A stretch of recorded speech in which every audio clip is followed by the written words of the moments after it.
This session is from Let's Learn the Concept in 5 to 10 Minutes series.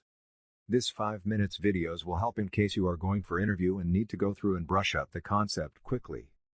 Playlist will be updated every week, so subscribe to the channel to see more such content anytime and share if you like it. All the best. Hello guys, welcome to Java question and answer session. In this session, we will see some important interview question on the types of variable concept in the Java language. I have already taken and uploaded a 1-hour video on these types of variable concept, very important for the interviews. So I will suggest before watching this session, you should go to my channel, go to my Java language concept series. Okay, this is the playlist, and in the playlist you will find this video. Okay, this is recently added. So if you go and watch the session completely, I'm guaranteed that just looking at this question, you will be able to answer it. So first question is, this is our types of variable class, and inside that class I have two instance variable. Okay, so I have declared these two instance variable, integer a and b. There is one static variable, integer s equal to 100. Okay, so all the three variables I have already initialized, right? And then in main method, public static void main, what I'm doing is I'm going to add all these three integer variables and I will print the result. Okay, whatever addition result we will get, that I want to print it. So you need to find out what will be the output for this question, whether the program will run, whether we will face some error. So answer to this question is, we will get some error here. We will not get the output of this result. Why?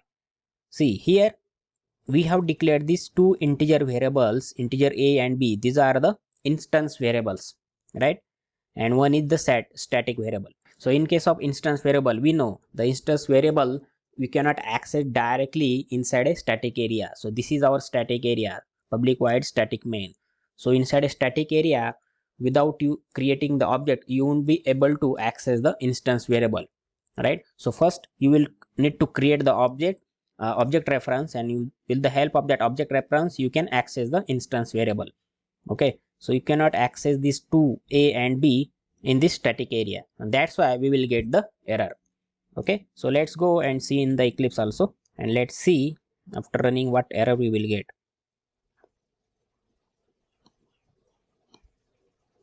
Okay, so you can see here, exception in thread main, unresolved compilation problems, cannot make, it is clearly mentioned here, you cannot make a static reference to a non-static field a. So both a and b are instant, means they are non-static, and you cannot access these two non-static variables inside a static area. That is our main method. So question 2 is, in question 1 we are trying to access in static area. So in question 2 I have done some modification. I am going to access this all three variables inside a non-static method, public void m1. So what will be the output for this program, whether we will get the result or not. Okay, so here this m1 method is non-static method, means you can access instance variable directly. You don't require to create object, and this is the static variable. Okay, static yes, so you can access it without creating the object, that we know already. So in case of static variable, we know we don't require to create object, we don't require to use the class name also. You can directly use the variable name itself. Okay, so you can access it anywhere. You won't face any error here. So we will get the addition of a, b and s. Okay, so we will get the result as 161, right?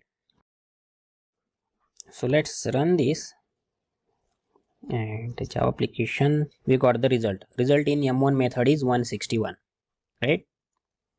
So in question 3, what I am doing, I have just created two objects, object 1 and object 2 for this class, and I'm going to print the values for all these variables for both the objects. Okay, so how will you access the instance variable? Using the object reference, object 1 dot a, object 1 dot b. Similarly for object 2, we will use object 2 dot a and object 2 dot b, and here the static variable you can directly use the variable name.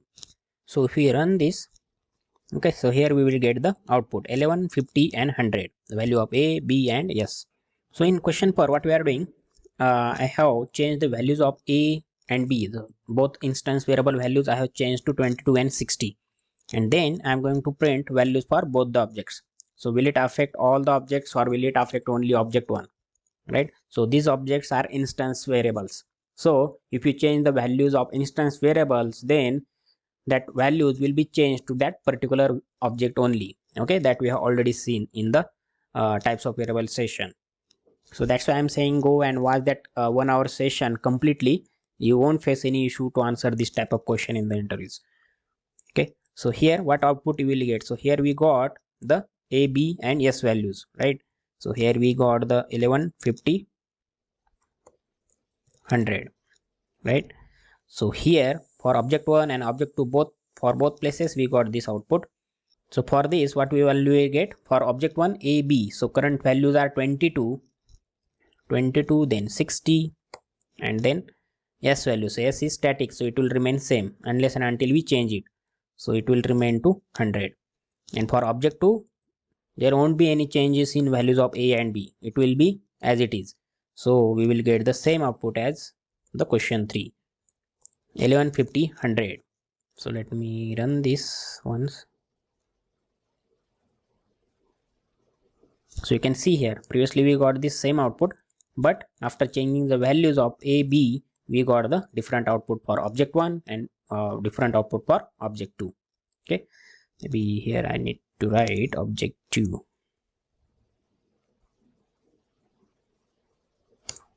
So in question 5, what we are going to do, here we have changed the values, right? In question 4, we have changed the values of A and B for object 1. So in question 4, what I am going to do, I am going to add object 1A, then object 1B plus object 2A plus object 2B, and then yes. Okay, so what will be the output here? So here in question 4 we have changed the values, right? So for object 1 we will get these two values, right? So A for object 1 will be 22, then plus 60, right?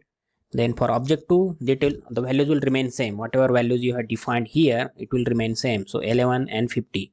So here we will get 11 plus 50, right? And yes value is 100. So addition is 243. So we should get 243 in the output.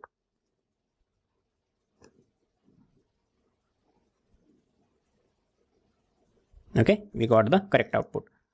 So in question 6, I'm going to do the same action. I'm going to perform the addition of all A, B for object 1, then variable A and B for object 2, and then yes. Okay, similar to 5. Only change I'm going to do is I'm not going to initialize these variables. Okay, so I have already declared it. So these are to our instance variables without initialization, and static yes remains 100. Okay, so what output we will get for this result, right? So we have seen in that session that if we do not initialize the instance variables, then JVM will perform initialization. It will give the default values depending upon the data type. So our A is integer type, B is also integer. So here what we will get, A for object 1 is 0, then B for object 1 is also 0, right? We have not initialized it. Then for object 2 also A and B will be 0, right? So here also you will get the 0, the plus 0, and then value of S. So value of S is 100. Okay, so in output we will get the 100.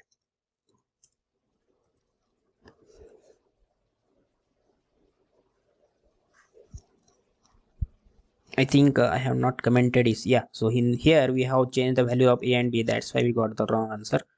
So let me comment it. Okay, now we should get the 100.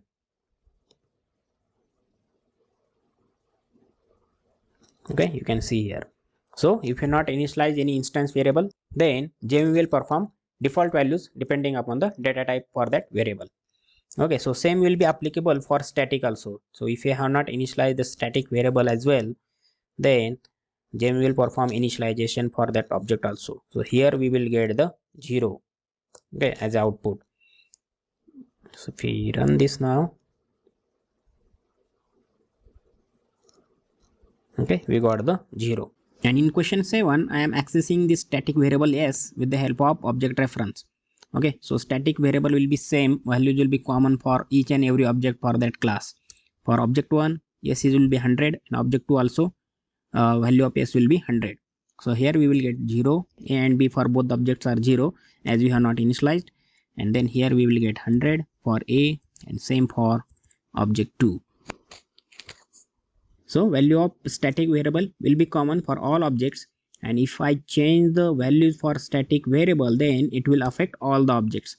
So if I change this value to 400, then it should affect both the objects, object 1 and object 2. So value of yes for object 1 will be 400, then value of yes for object 2 will be 400.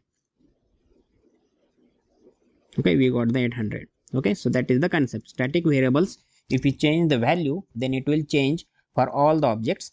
And for instance variable, if we change the value like we have done here in question 4, then it will be changed for that particular object only. So I have changed it for object 1 so that it will change only for object 1, not for object 2. So that's all for this session, guys. If you are new to this channel, go and subscribe the channel, because I will keep bringing such important videos. This will help you in the interviews and your day-to-day coding as well. So keep learning and keep sharing. Thank you.